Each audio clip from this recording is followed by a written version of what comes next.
Yeah, Mr. Miller, everything you say rings very hollow with me. I quite honestly, I think you're a fraud. I think that you enjoy doing this type of work. You don't want to take, you're admitting your guilt, and maybe you have, I quite honestly, I think you're a fraud.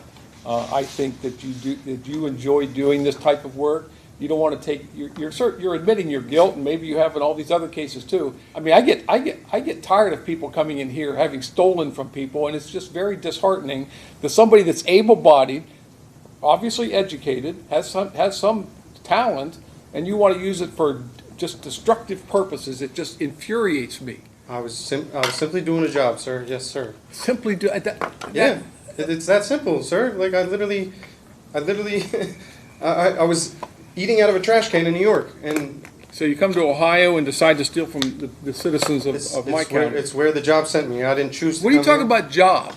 I took a job on the dark web, sir. Because I needed to get some money. A guilty plea to the indictment, which is 1 count of F5 identity fraud, 2 counts of F5 forgery, and 1 count of M1 falsification. Is that accurate? Yes, Your Honor, that is our understanding. All right.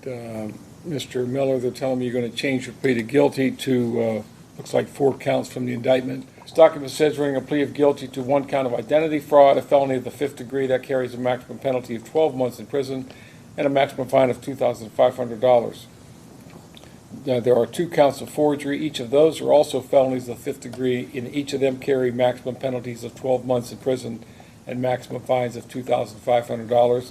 The 4th count is one of falsification, a misdemeanor of the 1st degree, and that carries a maximum penalty of 180 days in the Warren County Jail and a $1,000 fine. Do you understand the maximum penalties for these offenses? Yes, I do. Your Honor, if this case would have proceeded to trial, the state would have proven beyond a reasonable doubt that on or about January 14th, 2026, in Deerfield Township, Warren County, Ohio, the defendant entered the Stockyards Bank and Trust in Deerfield Township and attempted to access an account belonging to the victim, Joseph Dodd. The bank had concerns over the identity that was being produced. The defendant continued to identify himself as Joseph Dodds. When law enforcement arrived, he handed over a Kentucky driver's license that identified him as Joseph Dodds and had in his possession documents creating an LLC using Mr. Dodds' information. It took fingerprints to identify the defendant. Mr. Gibbs, anything on those facts? Nothing further, Your Honor. Mr. Miller, did you hear the statement that she read? Yes, Do you sir. admit and acknowledge that what she said is true? Almost all of it, yes, sir. Well, tell me what's true and what's not. I was not trying to access Mr. Joseph Dodd's account. I was just trying to make a new account in his name. All right.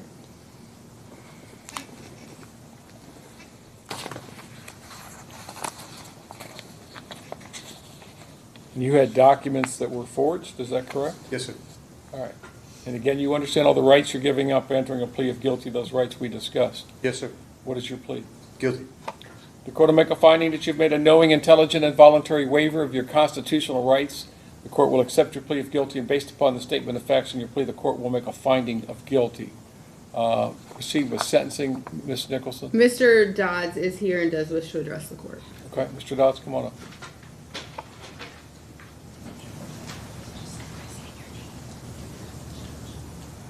Your Honor, my name is Joe Dodds.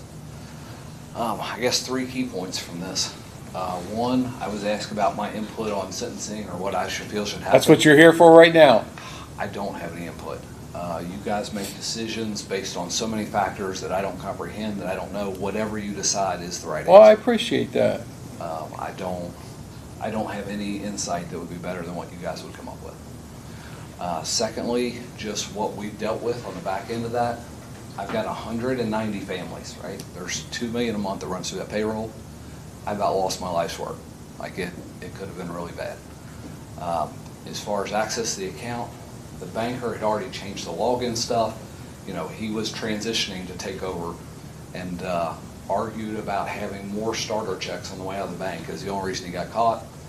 The pre-thought, the meditation into creating an LLC that was legal and legit, that she would verify the ID.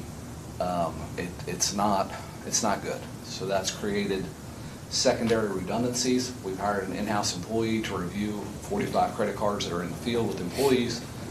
Our true pay something system where I have to spend 15 minutes a day with a banker going over every transaction that leaves that account. It's just going to be a way of life for me going forward. And those ripple effects that could have happened were really bad.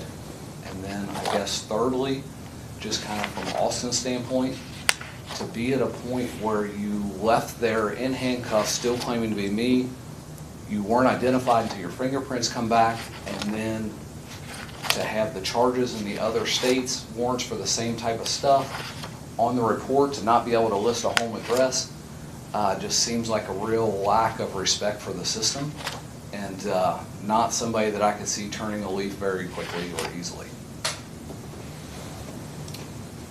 Well, we agree on all of that. Yes, sir. Anything else, sir? No, sir. All right, thank you. Ms. Nicholson, is there anything else? I would just echo a lot of what Mr. Dodd said. While the defendant does not have a lengthy criminal history, he has an extensive history of identity theft or defrauding, possessing fictitious identities, and he did maintain. He maintained the shtick for a while, as you know, the law enforcement was talking to him, knowing that something was suspicious, knowing the bank had an identification for the real Mr. Dodds in front of them, and he kept at it and maintained that lie. He does have extradition warrants that are within the pickup radius to the state of Virginia, and so we believe the only appropriate sentence is further incarceration. He has 98 days of jail time credit. I think he's been to, at least in the ILC report, it looks like he has been to prison or spent some significant time in the jail previously, and that did not seem to have had an effect. He does not have a stable residence, and on his pretrial services report prior to his arraignment, he indicated that his employment and means of support are dark web jobs. So this seems like a lifestyle to Mr. Miller that nothing so far has encouraged him to change. Thank you. Anything else from probation? Nothing further, Your Honor. Mr. Gibbs? Yes, Your Honor. As a prosecution note incident, yes, my client did continue to deny, but has come to a full turnaround on that point, is readily admitting his guilt at this point in time. He has dealt with being unhoused and homeless intermittently for the past period of time. His motivation in this was coming from a place of desperation and trying to put food on the table, so to speak, as opposed to just frivolous financial crime. And while that doesn't make it right, I just wish to share that as part of his motivation. In our discussions, he seems to be very remorseful and recognize the seriousness of it. He's had no issue in the 98 days he has been incarcerated in the local jail. And through the ILC, which I understand is not being granted, but in the report from Talbot House in particular, it mentions that there is quite a range of diagnoses that they believe are applicable to him for different substances and issues. We just ask the court to take all of those things into account. If the court does deem additional incarceration appropriate, we would respectfully request that it be completed at the Warren County Jail. Thank you. Mr. Miller, is there anything you'd like to say? Yes, sir. I am truly sorry, Mr. Dodd. First off, second off, I'm not doing anything out of malicious. I've been homeless the past 6 years, and unfortunately, I'm white, and it's easy to do white-collar crime. It's not that I haven't learned my lesson. I've never been to prison, sir. I did 3 months in jail in Virginia, and they put me on probation, and they sent me to a program that ended up kicking me out the door back on the street, and had to go back to doing what I was trying to turn my life around to not do. And so immediately went back to New York, and then was kicking around the streets of New York, and accepted another job on the dark web, and came out here. It's not it's not an excuse, I'm sorry, but it's just the truth of my life, and I'm just trying to do the next right thing. You know what I mean? I'm not trying to take advantage of anybody or do anything like that, because I wouldn't want that done to me. But like, I'm just doing the best I can with the resources that I have, and unfortunately, that's what led me here today. But like Mr. My attorney said, I'm not causing any problems in jail. I'm helping people that have questions in jail. Helping them with what? Break the law? No, sir. Seems like that's your expertise. It's not at all my expertise, but it's just what I've come to learn in the past current time. You know what I mean? That I've been homeless. It's very common to break the law in order to survive, sir. You claim that you do not have a substance use disorder, correct? Oh no, I do. Yes, I do. Well, I'm reading from your words. Let me find it. When asked how serious he thought his substance abuse problems were on a scale of one not at all, or 5 extremely, you rated yourself as a 1. You didn't have a problem at all. You stated, I can stop if I wanted, but I like doing drugs. Those are your words. Yes, because I've come to jail and I've stopped doing drugs. But like when I'm on the streets, I'm doing drugs, sir. I was doing drugs at the time of the incident, and But I've been the past 6 years. Do you have some physical disability that you cannot work? I haven't been able to be housed, sir. So like it's very hard to get a job when you don't have housing. Have you ever looked into resources to try to find housing? Never out here, but in New York, yes, sir. You've never been to prison.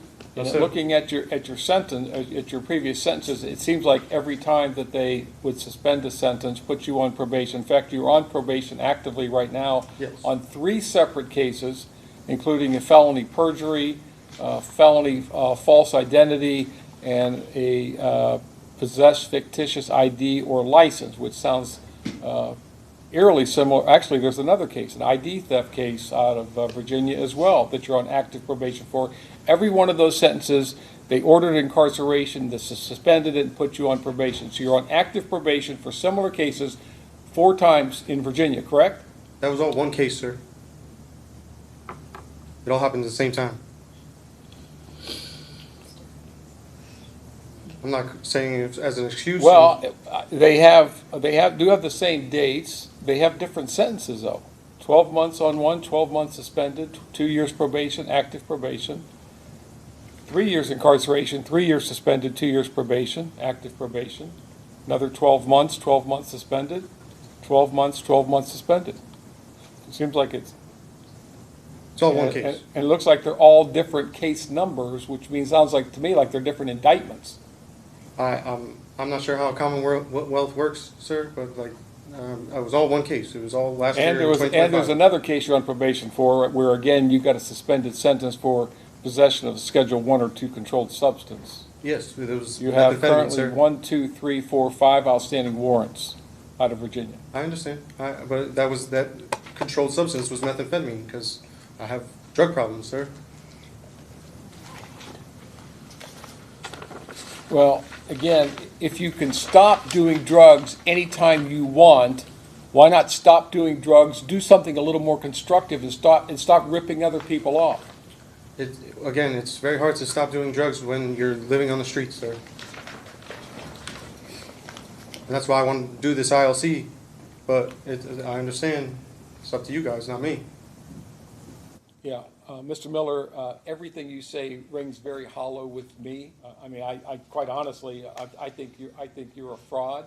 I think that you enjoy doing this type of work. You don't want to take, you're admitting your guilt, and maybe you have in all these other cases too, but at some point in time, if you were truly repentant, then you stop stealing from other people or trying to steal from other people, and you do something positive and constructive with your life. I get tired of people coming in here having stolen from people, and it's just very disheartening that somebody that's able-bodied, obviously educated, has some talent, and you want to use it for just destructive purposes. It just infuriates me, and I get sick of it. Sorry, Your Honor. If you look at the dates, it hasn't even been a year. So, like, I'm not really sure where you're saying all this time I've been a criminal. It was May of last year that I created that crime in Virginia. So you leave the state of Virginia, you come to Ohio, and you do the same thing here and try to steal from somebody. I was simply doing a job, sir. Yes, sir. Simply do Yeah, it's that simple, sir. Like I literally, I was eating out of a trash can in New York, and So you come to Ohio and decide to steal from the citizens of my county. it's where the job sent me. I didn't choose. What are you talking about, job? I took a job on the dark web, sir, because I needed to get some money, and it's not it's not an excuse, but that's what happened. I mean, the criminal mentality that you have is just it truly blows my mind right now. That you looking for a job, you go get a job on the dark web, creating a fictitious. I mean, I don't even create that, sir. It was just given to me. This really could have been a disaster had you not been, had somebody at the bank not stopped you. Anything else you want to tell me? No, sir. Court has considered the statements made here today, the purposes and principles of sentencing, the relevance, seriousness, and recidivism factors. Mr. Miller, the court's going to find today that you are not amenable to community control and that prison is necessary to fulfill the purposes and principles of sentencing, including punishment, deterrence, and protection of the public. Quite frankly, I'm not going to give you a suspended sentence. I'm going to find today that prison is necessary, that probation would not adequately punish you and would seriously demean what happened in this case, and that your prior record clearly indicates that the community control or probation is not working. Prison is now necessary to fulfill the purposes and principles of sentencing, including punishment, deterrence, and protection of the public. So I'm going to order you to serve 12 months on counts 1, 2, and 3, 12 months each, those to be served concurrent with each other. 180 days in the Warren County Jail on count 4. That to also be served concurrent. You have 98 days jail time credit. There's no restitution being requested. Court finds that you're indigent for the purpose of other fines, costs, or financial sanctions. Ms. Nichols.